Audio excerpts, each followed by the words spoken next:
Well, it's another beautiful evening. Gorgeous, gorgeous evening. Let me see if I can show you what I'm talking about here.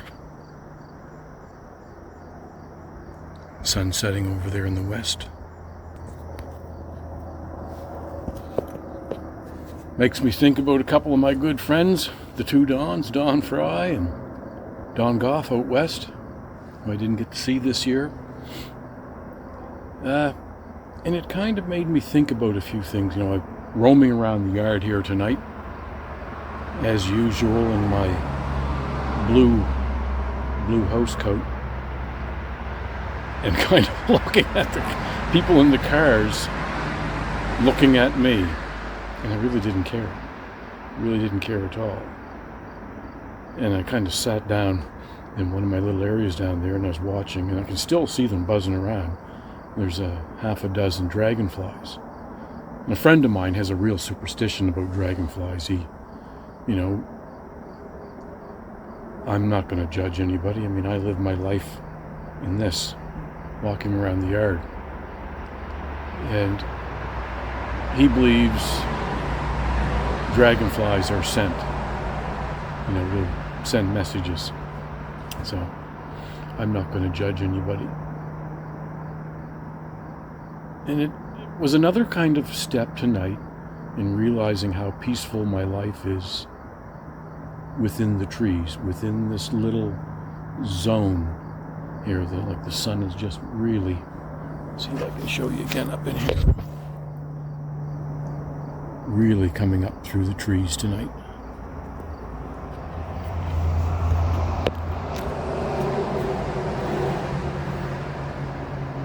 It reminds me when I started Front Tire Adventures, and I talked about the journey of discovery. And I really opened myself up about talking about mental health. And I often judged myself on that, wondering what people would think. Does John need help? Is John all right? And as I moved down that road a lot further,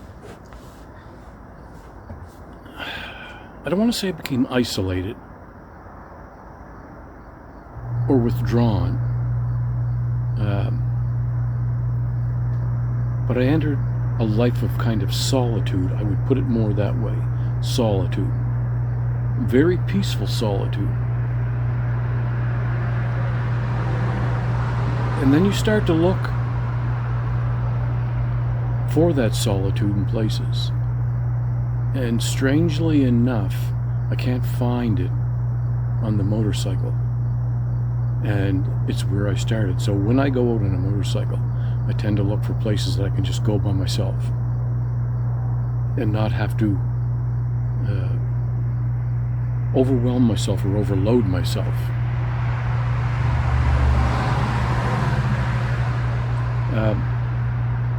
Where it's really become apparent to me now is in the trees, and it makes me want to start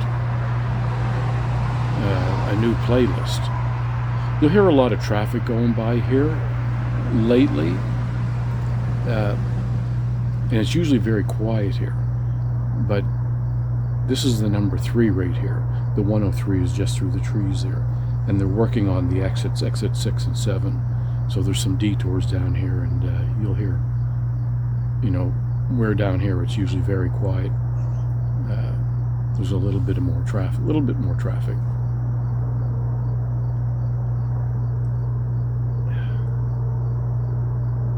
So what I was talking about is finding that solitude in the trees. I was just up on a climbing course, and one of the young girls, there were some girls on the climbing course, and they worked for Parks Canada seed collection. So I'm kind of from the side of tree removal. And I could see their ideology was somewhat astounded about what I was doing, but I didn't get into telling them, that I take down problem trees, dead trees, risk trees. And they had said to the instructor, well, shouldn't we feel that we're harming the tree as soon as we start climbing it? To even prune it. And he said, exactly. That's exactly how you should think. And that opened my mind up over the next couple of months when I was in the trees. And there was a period back around 2011 when I was in a real dark area. And I used to walk the forest and sit down in the forest, sit down at the base of the trees and just sit there.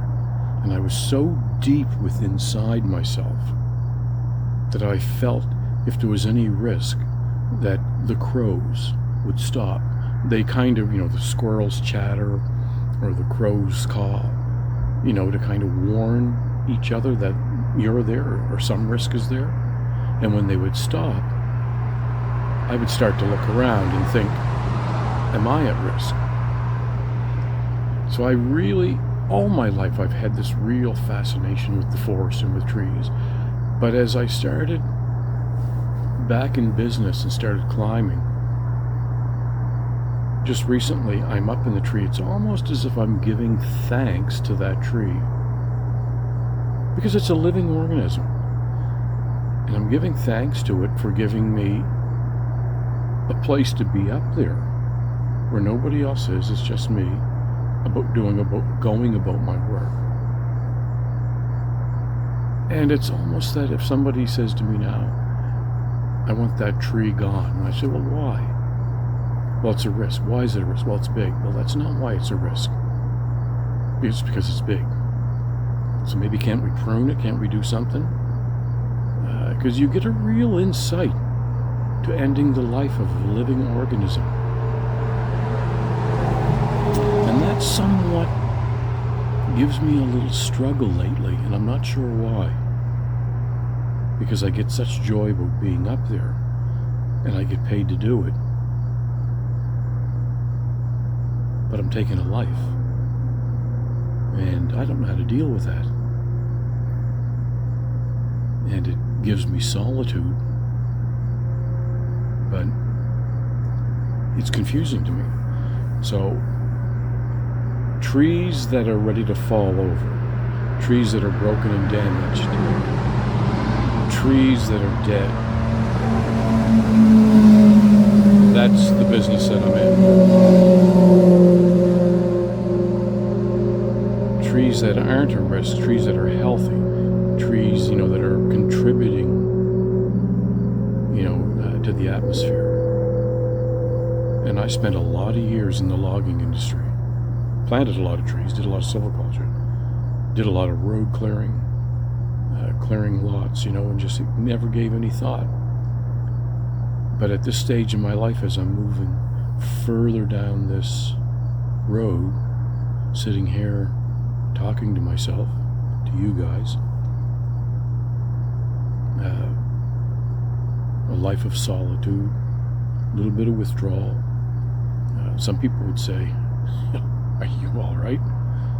Well, I think when you get here, it reminds me of that movie, like Whale Music, what it was called, Maury Chaykin, I think it was. And he walked around, and he was a very successful guy, had gold records all on the wall, platinum records, and walked around in his house coat. His pool was all overgrown. And therein was the line, like, was he a genius, or was he completely off his rocker? And there's probably a definitive line there when you become a risk to yourself. But when you get so far down the line that you see deeply within inside yourself and start to reflect on what makes you happy, sometimes you forget what's happening around you, what you're wearing, what you're thinking, and people from the outside can look in and think, I wonder if he's all right. And you really couldn't be better. So that's kind of where I'm at. I look forward to getting up in the trees, because it's you've got to be so focused. It's from here to here, right in front of you, where you're working. I should say below that, probably from your feet where your spurs or where your ropes are, to above your head. That's 6 feet. And that's all your life is right there, that's 6 feet. and you're kind of sharing that spot with the tree. I don't know. There's something I gotta kind of explore with that. But that's my thoughts for tonight.